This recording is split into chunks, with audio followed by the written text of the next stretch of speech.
Welcome back to Headingley for our latest episode of Box 2 in partnership with Best Western Hotels GB, supporting local, proudly independent hotels. Welcome back to Box 2, myself, Jamie Jones-Buchanan, in partnership with Best Western Hotel, joined this week by a Rugby League legend and the latest inductee into the Leeds Rugby Hall of Fame, Keith Senior. Mate, 365 games. How many tries? 170? You probably know better than me, Jonesy, because I know you are a statistician at Rugby League. I wish I was. You love the game. Well over 500 career games though as well. Pre-Super League. Unbelievable. Just been inducted into the Hall of Fame. How was that? It was a great afternoon, wasn't it, on Sunday? Yeah, it was outstanding. You try and downplay it a little bit.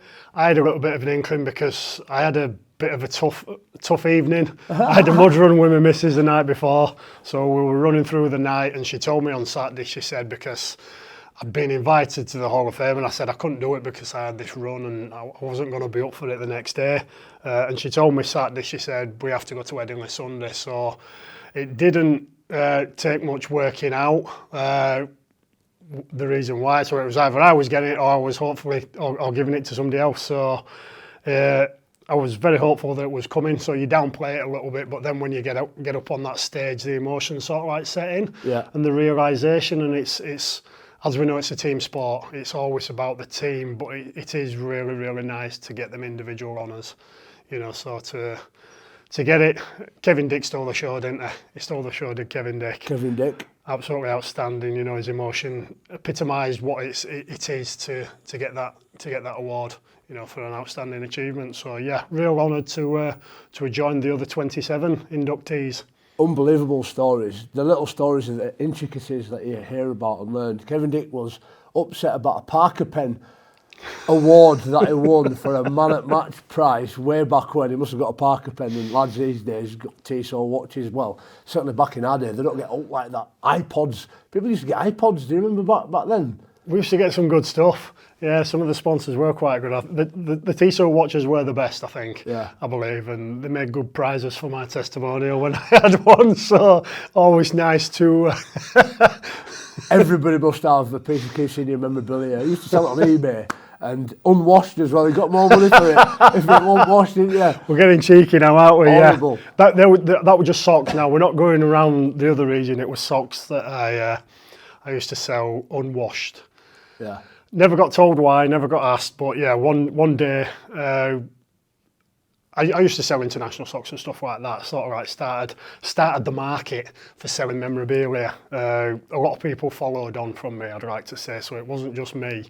And this guy, he just had a thing about socks. So then one day I said, right, I've got these socks. Do you want them? Yeah. I says, I really need to wash them because they absolutely stink. And he just messaged me back saying, no, don't bother. I said, no, I need to. And it was, no, please don't. Wow. I've read it, you know. Wow. It was one of them things.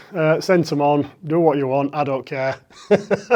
Moving swiftly on. One of the best stories I heard, Sid Hines came over and he presented one of the awards as well. Barry Seaborn was inducted, Jim Bacon, and you mentioned there Kevin Dick. Lovely to hear some of those older fellas and the stories. Sid Hines talked about smoking 2 cigarettes every half-time. It was part of his half-time routine, and I'm like, wow, you know, 1 cigarette's outrageous in this day and age, but 2, and he looked at me and he knew where I was going as well. He said, if I didn't get time to finish it, there was a little old fella in a wheelchair at bottom at ramp up way back out, he'd finish it for me. And I'm laughing at myself thinking, how good was the accessibility back in 1960s and 70s, part of my role right now. And even then, got a chance to finish off a player cigarette. Crazy little stories, loved it. That just shows how you think though, doesn't it? It's not the fact that somebody was smoking a cigarette at half time. Yeah. Obviously, for health reasons, you're thinking about diversity. It's all about the role. Inclusion. Accessibility at Headingley Stadium back in the 1960s. That's what it's all about. It's about telling you what we're about here at the club and fan experience ultimately. I used to play with a few as well that did the same. So I made my debut back in '94. Anthony Farrell, Mark Gamson at Sheffield. Half time, they had to go get a cig. Really? Yeah, you know, it was still part-time rugby when I started for Sheffield and that, you know, so they were all grafting. But yeah, it's amazing how the game's moved on and changed a little bit. But I bet there's still a few that try to sneak off with them e-cigs now. all the alarms would be going off here at stadium these days, wouldn't they? The game Friday night, Huddersfield, obviously you've grown up well, lived in and around Huddersfield. They come here a little bit undercut, not being playing particularly well. Nobody knew how that game was going to go, though, potential in both teams. What an event it was, MND awareness round, and we'll touch on that in a second, but the performance from the players there, 54 points to 0. I undersold them actually, I said they'd win 34-10, I gave up in the Howard suite, but put them to the sword, didn't they? You never know how they're going to play, do you? And you can't be put at fault for getting the score wrong. Yeah. As you know, one week they can be brilliant, the next week they can be absolutely terrible. But with the emotive aspect of it with Rob, I think that always adds fuel to the fire. And to have the family here, to have the kids here, to see them take over the stadium, take over the show was absolutely outstanding. And as you say, to top it off with a victory, it was it just put the icing on the cake, you know. So it's hopefully now they can push on. Big pressure on Ian Watson, but yeah, really good, really glad that they got the win for the team, but also especially for Rob. I'm amazed, like when you're playing well and everybody's on the same page, it's just congruent. We had that synergy. Things just happen. You know, some of the balls that got offloaded, stuck in hand, the skill level on show. I think everything just worked out to plan. Do you feel like the boys are getting that synergy now? I know it's been a roller coaster all year, but there were lots of promising signs, weren't there? There is, and there's some talented kids out there. Yeah. That's the thing. But individually, are they working collectively? And I think that's the big thing. I always believe that's one of the things that we had when we talk about the golden generation team and the successes that we had, is that we understood each other a lot. We understood, and I know if I made a break, there'd be no issues. I would have somebody on the inside, somebody on the outside, somebody out the back as well, because people were sniffing round and expecting little things. We did have some exceptional individuals, you know, when you've got people like Herrera, Titi, Kyra, all them players that can create things, you're going to get people sniffing around there. But there was that huge understanding. And I know we took a little bit of time to develop some stuff as well, didn't we? Yeah. Because I've gone from Herrera, Titi, who was the best ball player in the world, to Jamie Jones-Buchanan that can't pass a bag of sand. please. Both ways, mate. Both ways. Took me a day to learn. So it was about understanding the strengths and the qualities of each individual, and I knew you'd work your butt off no matter what. Defensively, you'd do that hard work, hard yards, and you'd cover each other's backs. But as a centre, I'm dependent on other people to get the ball, and that's one of the first things that you've got to learn. You've got to get people around you that can get you the ball. So hopefully did a few little good things for you. Got you learning to pass to me out in the centre, and obviously you did it nice in the World Cup for that try that we put Rob in for as well. So simple passing of the ball, passing it to the threats, and then I'll put Rob over for the try. Glad you mentioned that, mate. I'd totally forgot. Highlight in my international career, how good's that? Listen, I was a bit of a grafter, completely different. Keith didn't miss many tackles, as I spoke about on Sunday, because if he did, it was always my fault. My error. I'd miscommunicated, pointed out, nominated wrong defender, attacker, whatever. Grateful, no, mate. It was a privilege, and he demanded excellence. We played in a very, very special side. Talking about talent, just really quick on the night, Blake Austin, as good as I've maybe seen him all years, had some really good moments, I thought, all the way through the game. Just 10 out of 10. The way that he's linking up with Caesar at the minute, taking on the line, and really asking big questions at the defence. Who else stood out for you on Friday night? He is a little bit of a maverick in Blake Austin. He does like to run the ball. Yeah. I think if he's got that synergy with his other halfback that can do the organising, and that's what Kev did with us. Kev was the organiser. He dictated what we were doing. Danny Maguire, Rob Burrow, Webby out the back and all that could then play their ball game. Yeah. And I think that was the beauty of that with them as well. I like Cam Smith. Smith is an exception. He's also a bit of a coffee connoisseur as well, I believe, so we can get a bit of promotion out there for him. So I need to get down to his coffee place and try some of them coffee beans. But he's got the all-round game. I think he plays above his stature, above his age as well, because he's still only very, very young. Yeah. So he's had the pressure put on him quite early, and he's stood up for me, and I think he's going to be an outstanding player for the rest of his career. I love that. I agree. I think he's a leader and he leads by example. I actually sent him a photograph this week. Sad passing of Bev Risman, obviously, a rugby league legend at the club and at Lee as well. And the only time I got a chance to lead the club out, the team out, which might be insignificant to a lot of people because it wasn't a particularly big game. I think we were that short. I ended up captaining side back in 2016, a year where we were fighting relegation, I think, and we were in that middle eights and went out. And we played for Bev Risman Trophy as well. So I got to lift that with him. And there's a little picture of Cam Smith, baby face, like looks like he's about 12 years old. Thinking, wow, and he come a long way, but you forget that progression and time to develop as well. And I'm over the moon for him. Speaking about... Saying congratulations. First time captain, one trophy. One captain, one win. Leadership. Harry Newman. Yes. World-class player, centre. If there's a lad who might end up being inducted into Hall of Fame one day, from your neck of woods as well, Harry Newman. Like, listen, been really unfortunate with injury. Yes. Different context. You obviously had a nightmare at the back end of your career there with what you had to deal with, but... Just for Harry Newman, I don't know how often you get a chance to put your arm around him. What's your thoughts on him, his potential, and what would you say to him, you know, in certainly the circumstance he finds himself in? Yeah, there's a lot of undue press around him, isn't there? And I suppose it's been thrust out there, fighting in the change rooms, etc., etc. It's a passionate game. Yeah. You never know the back scene to it or what's been said, but I expect people to fall out. Yeah. I don't believe that you can go into a changing room and not have disagreements. The beauty of it is that you don't hold grudges. You don't take it into the week after or the week after that.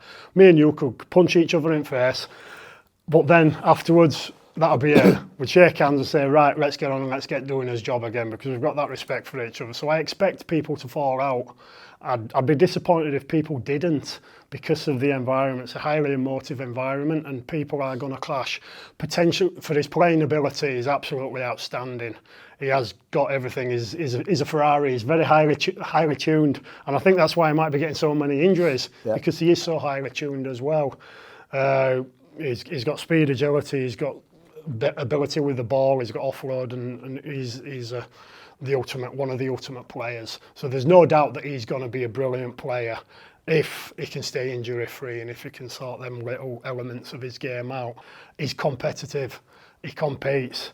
You were the worst competitor in the world. Absolutely disgusting. I just remember one session when we were up doing some wrestling, and I think, who was it, Nick Scruton or somebody, were coming back from a broken ankle or something like that, and I think he was getting the best of you, so you went straight for his ankle.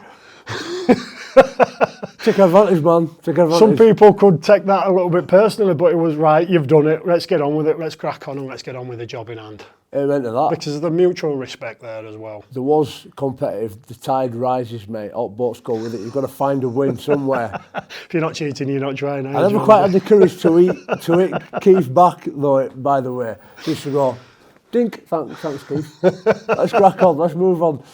And moving on, you're not cheating, you're not trying, Keith. You're absolutely right, mate. Rugby League Cares, you've got the brand there. Great charity. Been doing a lot of work for them.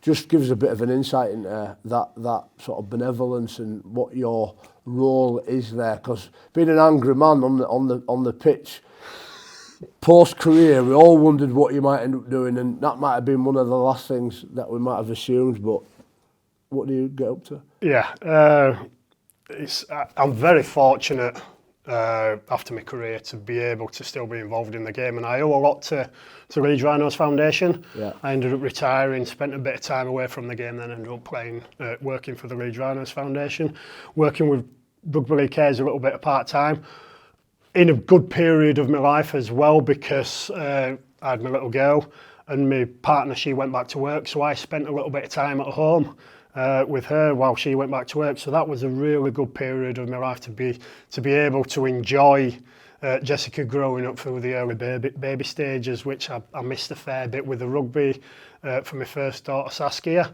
which a lot of people do, so embroiled and engrossed in rugby league that, you know, it was a byproduct and all that, you know, certain things came about. So I feel a little bit guilty about that because I wasn't there. I wasn't the dad that I should have been. but an opportunity with Jessica to be able to enjoy it and actually appreciate spending time at home and working part-time with Rugby League Cares. Then when she went to school, a full-time position became available, working in player welfare, working in the community programme. So we've got Ahead of the Game, which is mental health early intervention education for kids between 12 and 18, which, as you know, for the World Cup, November sponsored that. And the minute's applause, making the noise rather than a minute's silence. It's all about making noise when it comes to mental health and just trying to, awareness is everywhere. There's a lot of awareness, I believe, but I believe there needs to be a lot more education. We can talk about mental health all you want, but how do you get out of them states when you're in that position? So educating yourself on what is good for you, what can make you happy, what can please you is hugely beneficial, because my mum's, she was diagnosed with schizophrenia many years ago. So I've seen the worst case of mental health. People say that I'm a little bit like that as well, but understand, and don't get me wrong, I've struggled at times when I left rugby. I didn't know what I was going to do. Yeah. I left school with no qualifications, come from a council estate. My dad was a grafter. He used to work 80, 90 hours a week, so I didn't really see him, so I didn't have a father figure. Did what I wanted and just sort of like breezed through life. Had an opportunity with rugby to be able to make something of my life, so I'm very grateful for that opportunity. Took it with both hands, and don't get me wrong, it wasn't easy, but that's the beauty about sport, is that it can give people an opportunity. Yeah. And I wouldn't have had an opportunity. I'd have probably carried on being an HGV mechanic for the rest of my life, which isn't a bad job to have, but the opportunities that I've had through rugby have been outstanding. So working with Rugby League Cares with the player welfare side, so again, that's around mental health, education, making sure that the transition is smooth, because no matter how prepared you think you are, people do struggle because of the identity, because you've played the game for so long, and some people do struggle with that transition. So making sure that everything's in place, potentially financially as well. Yeah. It's not always about money, but if you've got some security behind you, it does make it a little bit easier, because you don't have to worry about your family, you don't have to worry about food on the table and paying your mortgage. Yep. So there's added elements of that as well. So there's the Head of the Game, obviously the player welfare, but also Offload, which is mental health education, which started about 7 years ago. A lot of research has been put into that, and it's been voted one of the best in practice for mental health education. And that's what it is. We just get people in a room, and it's all about peer support, but it's also about educating them for when them times do become tough, how can they look after themselves? Because when it comes to suicidal ideation and thoughts, sometimes it can come at the click of a finger. You could receive a phone call, and next minute you could be in the depths of despair. So when that period does happen, you haven't always got that peer support around you, you know, for these groups that have been brought together. So it's just trying to help people self-reflect, look internally into themselves, and just think, right, okay, if something does happen, how can we build that resilience, and what can I do personally myself to be able to make myself feel a little bit better as well. So that's the main remit of the role at the moment. So really enjoying it, and it's good. We've got a few staff holidays at the moment, so I'm getting back out on the tools, delivering the Head of the Game in the schools. So that's, again, when it comes to working with kids, they should say you should never work with kids and never work with animals. So it keeps you on your toes, and it's interesting. Really good though. Mate, you certainly know what you're doing, I'll give you that. People ask me all the time, what's your on the line for working out? I think, you know, physical and mental well-being, they're the first two that I can control. I can grasp that, and we're all quite physical, love challenges. We'll talk a little bit about yours at Marathon Disabled in a second. The other bit is having that purpose and belonging. Yes. And people don't always quantify or identify opportunities for players. Even at the end of a really successful career, they just think, oh, he's a successful professional athlete, he'll crack on and know what he's doing. The other bit you mentioned there, the finances, as daft as it sounds, earn money. Nobody tells you about mortgages, pensions, and the fact that, you know, rugby league, it's nice at the time, but it finishes, you know, in your 30s, and you've got plenty of years left, haven't you? And that's the bit that they just don't teach you at school and really need educating on. Well, you're starting again, aren't you? And that's exactly. That's the thing. And if you leave a job obviously with rugby you're paid very well. Don't get me wrong, you are paid very, very well. And if you're right with your money, you're not going to be able to retire, but you can be quite comfortable. But you've still got to start again. So if you've not started that process early, you've gone from nothing, from potentially earning 6 figures to then starting again at an organisation. Right. Everybody else's careers start taking off in the 30s, don't they? All the promotions and their wages start going up, but they're probably in a career till 65. Right. We know that if you've got a good career, you're finishing between 30 and 35 on average. Excel like you, I think you were 38, wasn't you? 37, yeah. 37, yeah. You know, there's the odd few that excel. Steve Menzies, I think he got to 40. Yeah. Fui Moi Moi, I think he got to 42 or something like that. So there is the exception. There is the exception, but the majority of people do retire between 30 and 35. You know, so we're all still young spring chickens. Yep, got to keep going. But we're still broken as well. Very broken physically especially. Very broken. I kept going because I never got to that 6-figure sum, so I had to work a little bit longer. What I do like doing though is challenging myself with things. Kev's done a lot of exceptional work running around the streets of the UK. You did marathon disables back in the day, and I remember you sending the footage over that how it destroyed your feet. Just tell us, thinking back, reflecting on that, about that challenge at the time where you were in that stage of the journey and what you were trying to achieve there. Yeah, I recommend for anybody when they're coming to, or even while they're still playing, is to get involved with a charity that's got some meaning to you. And that might be through cancer because some relatives sadly passed away or whatever it is, M&D, something like that. So it gives you that additional purpose. Yeah. And you're always giving something back as well. It's always good to give back. So from that transition, and Kev spoke about it. Kev spoke about it a lot. That he does a lot of his running now because it's still part of that team spirit, that camaraderie, but it's also that competitive challenge as well. Yeah. That is thrust upon you because you can't get out on that hallowed turf anymore. You can't get out there and knock 10 bells of crap out of each other for 80 minutes, and I love the gladiatorial side of it, but now I'd have loved to have been able to carry on in some form of martial arts or something like that, but the knees don't work and the body don't work as well as what it should do, so you look at the next best thing, and some of the opportunity, and on a selfish side, I've travelled the world again with it. Like you say, I've done the marathon des Sables in the Sahara Desert. I've cycled to Rio for the Olympics. Such a great experience to do that. Cycle from the south of France to Leeds, you know, before the Tour de France when it was in England.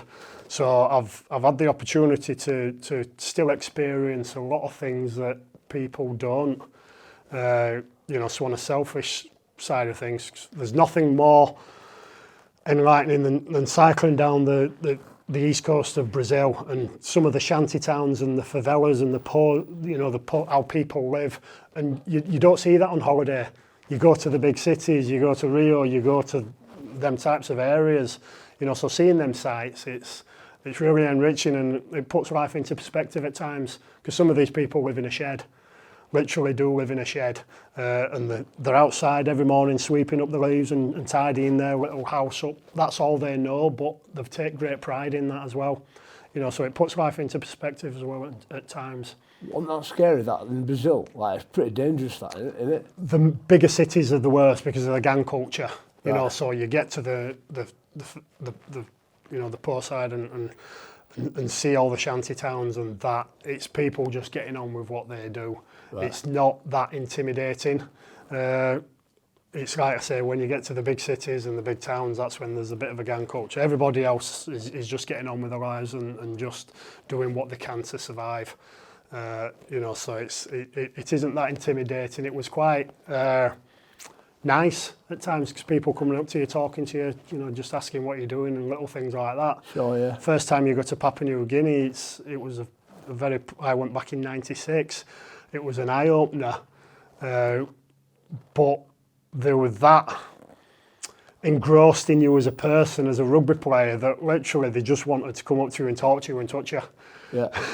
You know what I mean?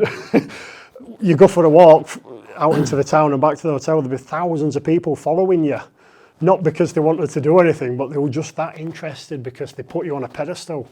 Yeah. Because obviously rugby's their national game. It's the only country that Rugby League is their national game. And you're a monster, and you look very... I blended in, me, Keith, so I didn't get quite... you went in 2018, didn't you? Yeah, I'm 19, and I didn't get put on a pedestal. And I hadn't run around there at 5 in the morning either. I almost went to Reykjavik, and I did a run early morning, thinking, is it safe here? What am I doing? It was indexed #1 safest city in the world, Reykjavik, Iceland. And then you start thinking to yourself, exactly what you're saying, why would anybody come and interfere with you unless there's real reason? It's not in human nature, is it? So best thing in the world, getting out different cities, different places, having a bit of a run round, seeing what it looks like. This week, Warrington Wolves, not in the best of form, lost a couple of games. You feel like them demons are starting to crawl back. Big challenge though, isn't it, for Leeds, because they're a wounded bear. We're on the front foot at the minute, but what do you see that game going like? Yeah, we had Darryl Powell many years ago when he was in the transition of playing into coaching, and it was probably too early for him at that time to coach a Leeds team. Yeah, he brought in some great things, but it was still he just transitioned from playing straight into coaching, which was a little bit too soon for him to take on the pressures and the demands of Leeds Rhinos and the Leeds Rhinos coach, but brought in some really good things. But then he's shown his success, been to Castleford, been to Featherstone, and really pushed on. And what an outstanding start they had. Yeah. They kicked on, they were unbeatable. And I think everybody started then thinking, these are the finished article, these are going to go on and win something finally. It's scary to think there's only 4 teams that have won a grand final. Yeah. It's mad in a salary cap sport to think that only 4 teams have won the grand final. People were then putting them up there. It's changed, hasn't it? It's dramatically changed, and the fortunes, Castleford turned them over at the weekend.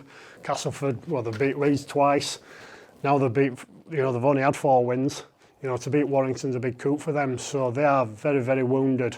I think there's a lot of lack of self-belief at the moment. You can go through them stages, and it is quite hard sometimes to get out of it. It does just take a win, but it needs to be a win against a big team. And playing against the Leeds Rhinos at the moment, like I say, they've had a real good win, but you never know what team's going to turn out. They should be up for it. They should be up for it because it's Warrington Wolves, and again there's some good rivalry there. So I expect a good competitive clash, and I expect it to be quite tight. I don't know who's going to win. Because you never know who's going to turn out. You never know. You never know. That's the beauty of it. That's what we've been trying to get for years. You mentioned salary cap. It has, to some degree, levelled the playing field a little bit. Interestingly, though, Warrington are a team that struggle with cap, I don't think, with money, for sure. But they've not won it yet, interestingly. I think the big clubs are, certainly the successful ones, are the ones that can bring the youth through. I think that's because the youth, as you know, play for a bit less. And because they want to go on journeys, don't they? There's a little bit more. They want to. I remember Ryan Hall. Ryan Hall could have probably left Leeds years ago to get more money. Yeah. But he enjoyed it. He loved it, and he loved playing for Leeds. Yeah.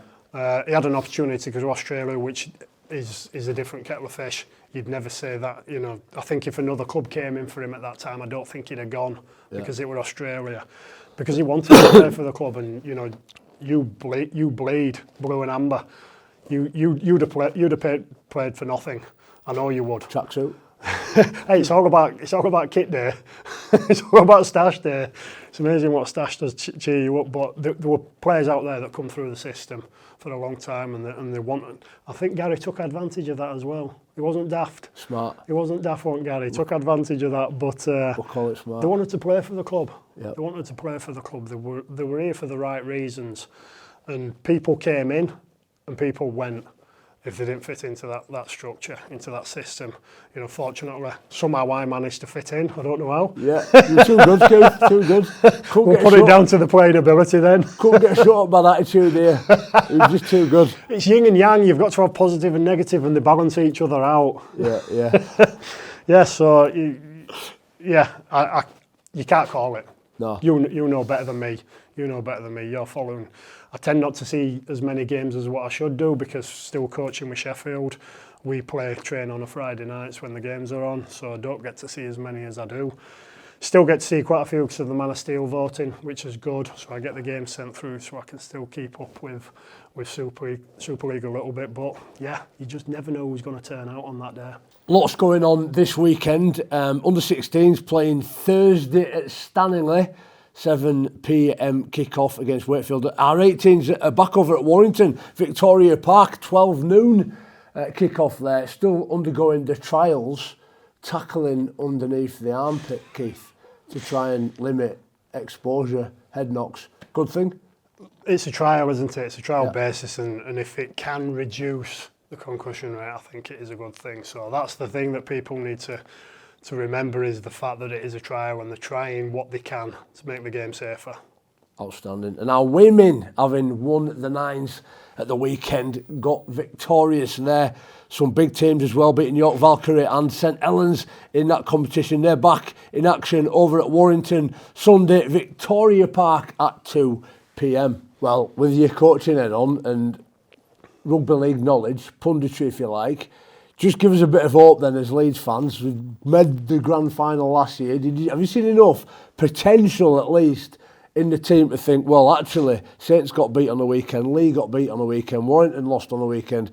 All of a sudden, that bottom end of the table is a lot closer to the top. So there is a chance, Keith, that we can keep marching on together. Yeah, obviously Sam's just signed a new contract as well, so potentially that's a little bit more stability. There might be some new signings potentially being announced in the near future, and I think that brings a little bit of hope and stability as well for the future.